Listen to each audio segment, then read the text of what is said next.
Hi, I'm AT Gonzalez. You're watching Software Agents, and today we're playing the Nintendo Switch version of Dead Connection as part of the Arcade Archives emulation series by Hamster. Developed by Taito, Dead Connection has not seen a commercial release since it originally came out in 1992.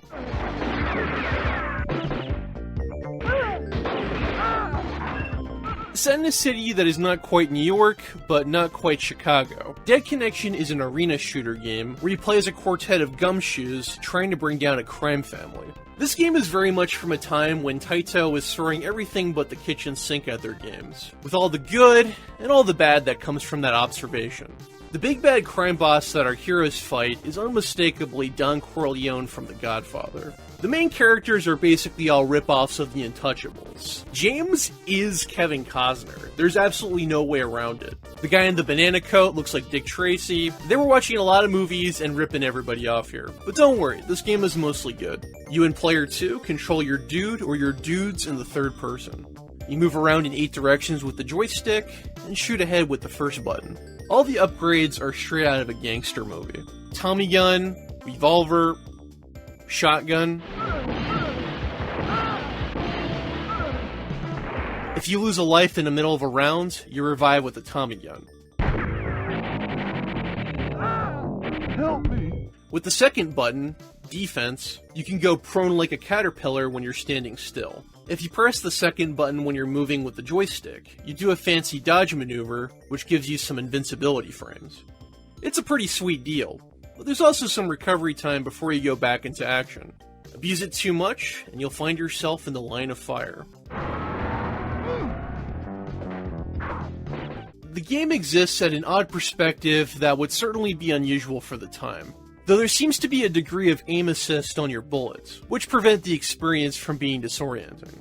Each level exists on a single screen. In order to move on to the next level, you must annihilate every single goon standing.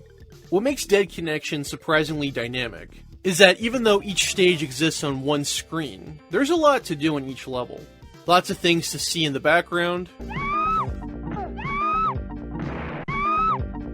lots of property to destroy, and all sorts of chain reactions that can occur.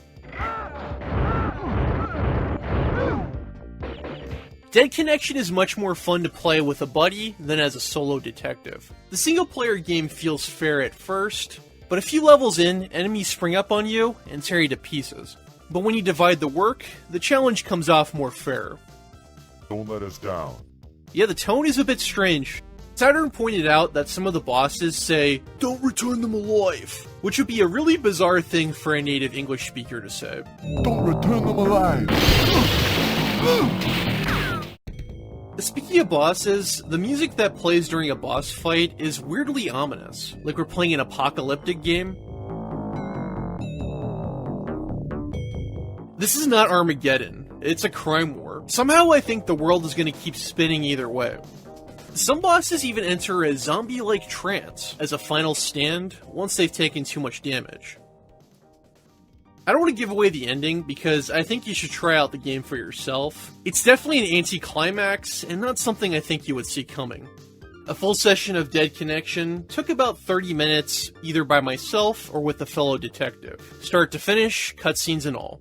Overall, I think Dead Connection is pretty good. Check out Dead Connection as part of the Arcade Archives series on Switch, PlayStation 4, and devices that are compatible with those hardware systems. Hamster is doing amazing work by making games like this, and Ridge Racer, and Puzzle Bobble 2, available on modern platforms, and I can't praise their efforts enough. Anyway, I hope you had fun and learned stuff. Be sure to follow us on our socials, or stick around for related videos.